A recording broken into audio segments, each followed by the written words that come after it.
Pilot जाफा अपना विमान लेकर हवा से बातें करते हुए पाकिस्तान के अंदर कोहराम मचाए हुए थे। अचानक से उन्हें फील होता है कि कोई मिसाइल उनके विमान को क्षतिग्रस्त कर चुकी है। विमान से आग निकल चुकी है। आग उनके कॉकपिट तक पहुंच रही है। जैसे ही उन्हें लगता है कि अब विमान के अंदर बचने का कोई चांस नहीं बच रहा है, वो सीट इजेक्शन का बटन दबाते हैं, जिससे कि उनका पैराशूट खुल जाता है और वो जमीन की तरफ गिरने लगता है। सामने की तरफ नजर पड़ती है तो देखते हैं कि कुछ पाकिस्तानी उनकी तरफ बड़ी तेजी से बढ़ रहे हैं। जैसे ही पाकिस्तानी लोग उनके पास आते हैं तो उनके कपड़े फाड़ने शुरू कर देते हैं। कोई उनकी पर्स लेकर भाग रहा था तो कोई उनकी घड़ी छीनकर भाग रहा था। किसी को उनके मफलर में इंटरेस्ट था तो कोई उनके जूते भी तक लेकर के भाग रहा था। रिवॉल्वर छीनी जा चुकी थी। फिर अचानक से दिखता है कि कुछ पाकिस्तानी सैनिक उनकी तरफ तेजी से बढ़ रहे हैं। वो लोगों को हटाते हैं और उनको बंदी बना लेते हैं। सैनिकों में से एक अफसर उनसे पूछता है, क्या तुम्हारे पास कोई हथियार है?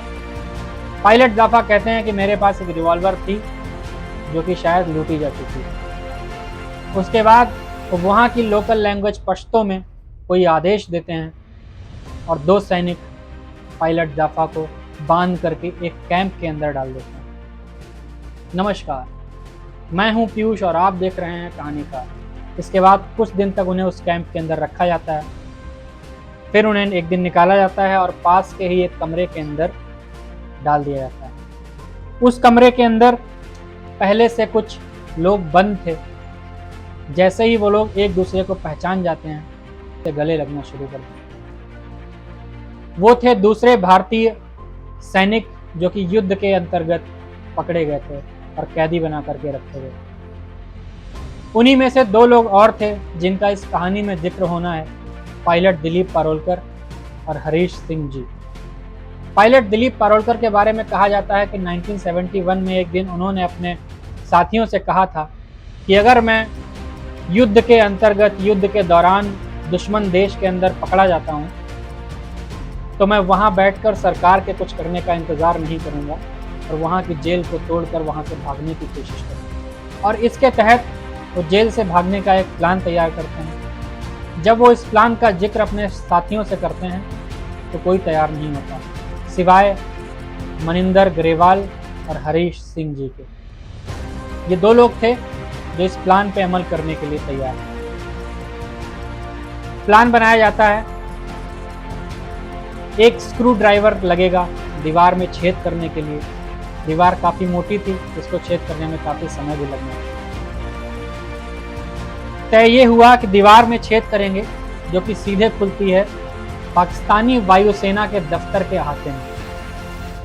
वहाँ से थोड़ी दूरी पे बढ़कर के एक दीवार है जो 6 फीट ऊंची है, जिसको फलांगने के बाद वो लोग मॉल रोड पर पहुँच जाने वाले थे, जो कि शहर की सबसे व्यस्ततम रोड थी।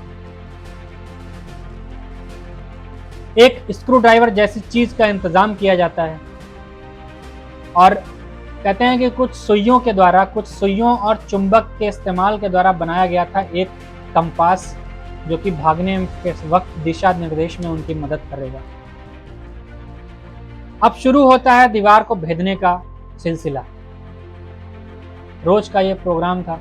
रात के जैसे ही 10 बजेंगे दिलीप पारोलकर और मनिंदर ग्रेवाल दीवार में छेद करना शुरू करेंगे।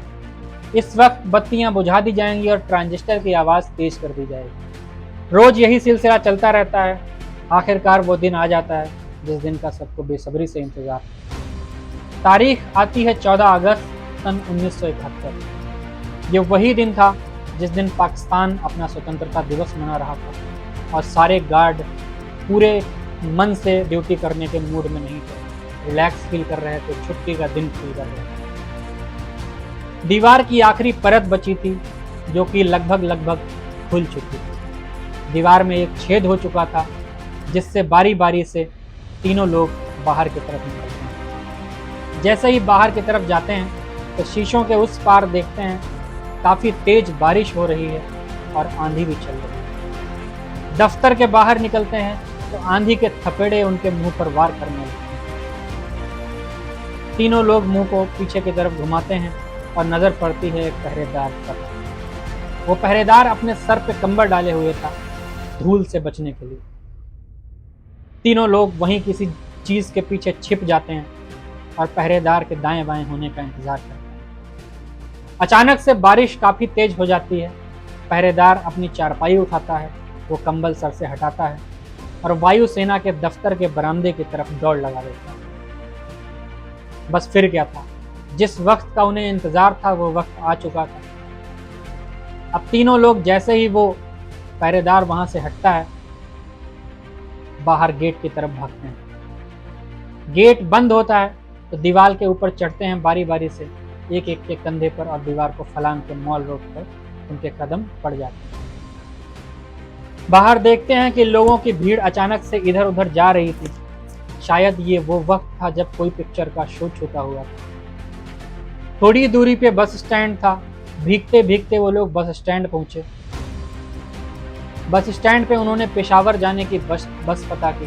प्लान ये बना हुआ था कि पेशावर जाकर के वो लंदी कोथल की तरफ जाएंगे और वहाँ से जो अफगानिस्तान और पाकिस्तान की सीमा का आखिरी स्टेशन था उस स्टेशन की तरफ बढ़ेंगे, वहाँ से बॉर्डर क्रॉस करेंगे, अफगानिस्तान जाएंगे और अफगानिस्तान से भारत जाने में कोई बहुत मुश्किल का सामना नहीं करना था। पेशावर की बस लेते हैं। करीब सुबह 6 बजे तक वो पेशावर पहुँच भी जाते हैं। अब वहाँ से लंदी कोतल जाने के लिए वो एक तांगे का सहारा लेते हैं, तांगे की मदद लेते हैं। तांगे पर बैठकर वो पहुँच जाते हैं लंदी कोतल, जो कि वहाँ से करीब 5 किलोमीटर दूर है।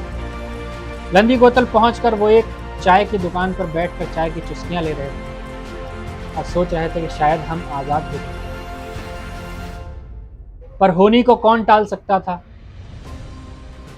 मनिंदर ग्रेवाल एक शख्स से पूछते हैं कि यहाँ से स्टेशन कितनी दूर है। वो शख्स कुछ जान नहीं रहा था, इसलिए वो उनको जवाब नहीं दे पाता। स्टेशन की खोज के चक्कर में वो कुछ और लोगों से बात करते हैं। बात करते वक्त अचानक से पीछे से एक आवाज आती है, आप लोग स्टेशन जाना चाहते हैं? मनिंदर ग्रेवाल पलट कर देखते हैं तो कोई अधेड़ उम्र का वो आदमी था जो कि उनसे सवाल कर रहा था। मनिंदर ग्रेवाल कहते हैं, हाँ हम स्टेशन जाना चाहते हैं। स्टेशन जाना चाहते हैं में हामी जैसे ही वो भरते हैं उस शख्स का स्वर और तेज हो जाता है, उसकी आवाज में और कड़वाहट आ जाती है। और वो शख्स कोई आम शख्स नहीं था, वो था वहाँ के तहसीलदार का पर्सनल सेक्रेटरी। वो तीनों को अपने कब्जे में लेता है, अपने आदमियों से कहता है कि इनको गिरफ्तार करके तहसीलदार के दफ्तर में ले चलिए। अब इन तीनों को मनिंदर ग्रेवाल, दिलीप पारोलकर और हरीश सिंह को एक गाड़ी में बिठाया जाता है और तहसीलदार के यहाँ ले जाया जाता है। वो वक्त 1971 की वॉर के बाद का था। पाकिस्तानी लोग भारतीयों से बहुत ज़्यादा उस वक्त नफरत करते थे, तो संभावनाएं ये भी थी कि उनकी वहीं पर जान ले ली जाए। तहसीलदार बौखलाया हुआ था। वो इन तीनों से पूछता है कि आप कौन हैं और कहाँ जा रहे हैं? आप लोग संदिग्ध लग रहे हैं, इसलिए हमें आपको जेल में ही डालना पड़ेगा। वो ये चीज़ बहुत गुस्से में करता है। दिलीप पारोलकर कहते हैं कि अगर मेरा दिमाग उस वक्त काम नहीं करता तो शायद वो हमें जेल में डालता और गोली मार देता।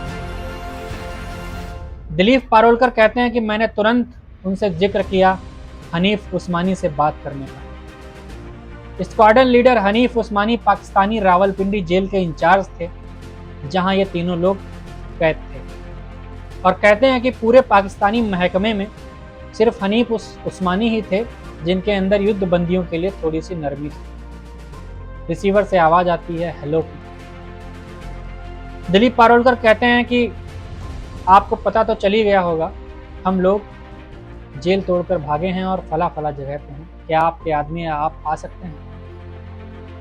हनीफ उस्मानी फिर उस तहसीलदार से बात करते हैं और उन्हें आदेश देते हैं कि आप इनको जेल में रखेंगे और पीटेंगे नहीं। हम अभी अपने आदमी भेज रहे हैं, इनको उनके साथ भेज दीजिए। कुछ देर के बाद हनीफ उस्मानी के आदमी आते हैं और उन्हें पकड़ करके एक दूसरी जेल में ले जाते हैं, जहां थल सेना के कुछ भारतीय सैनिक पहले से ही बंद। इस बीच पाकिस्तानी जेल में हड़कंप मच जाता है और ख़तरा आ जाता है बाकी जो वहाँ पर बचे हुए कैदी थे उनकी जान को। खैर हनीफ उस्मानी उनकी जान भी बचा लेते हैं। इस बीच दिलीप, हरीश और ग्रेवाल जी को जहाँ बंद किया गया था वहाँ आते हैं पाकिस्तान के प्रधानमंत्री उस वक्त के जुल्फ़िकार अली भुट्टो और वो अपने भाषण में कहते हैं कि हमने आप सबको स्वतंत्र कर देने का फैसला लिया। आखिरकार वो दिन आता है, तारीख आती है 1 नवंबर 1972 की, जब एक समझौते के तहत सभी कैदियों को रिहा कर दिया जाता है वाघा बॉर्डर के रास्ते। कहते हैं कि देश से हजारों लोगों की संख्या में वाघा बॉर्डर पर उस दिन लोग मौजूद थे और खुद उस वक्त के पंजाब के जो मुख्यमंत्री थे वो भी वहां पर इन सैनिकों के स्वागत के लिए मौजूद थे। वाघा बॉर्डर से अमृतसर का रास्ता 22 किलोमीटर का है। पूरे रास्ते में फूल बिछे हुए थे, लोग मालाएं लिए खड़े हुए थे उनके स्वागत करने। सभी लोग सकुशल वापस आ जाते हैं और कहते हैं कि उस वक्त भारतीय सरकार ने कोई बहुत ज़्यादा कोशिश नहीं की थी उन युद्ध बंदियों को छुड़ाने की। जुल्फ़िकार अली भुट्टो ने खुद ही ये फैसला लिया था और सारे कैदियों को छोड़ दिया गया। तो इस तरीके से कैसे 3 भारतीय जाबाज सैनिकों ने कोशिश की जेल से भागने की, हालांकि वो नाकामयाब रहे, पर उनकी किस्मत थी, भाग्य था जो उन्हें जुल्फ़िकार अली भुट्टो के द्वारा छोड़ दिया।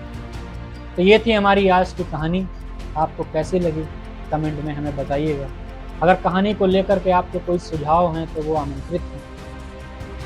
आप हमारे चैनल को बहुत प्यार दे रहे हैं, इसके लिए आपका शुक्रिया। फिर मिलते हैं किसी नई कहानी के साथ नए एपिसोड में। तब तक के लिए अलविदा, शुक्रिया, शब्बा खैर।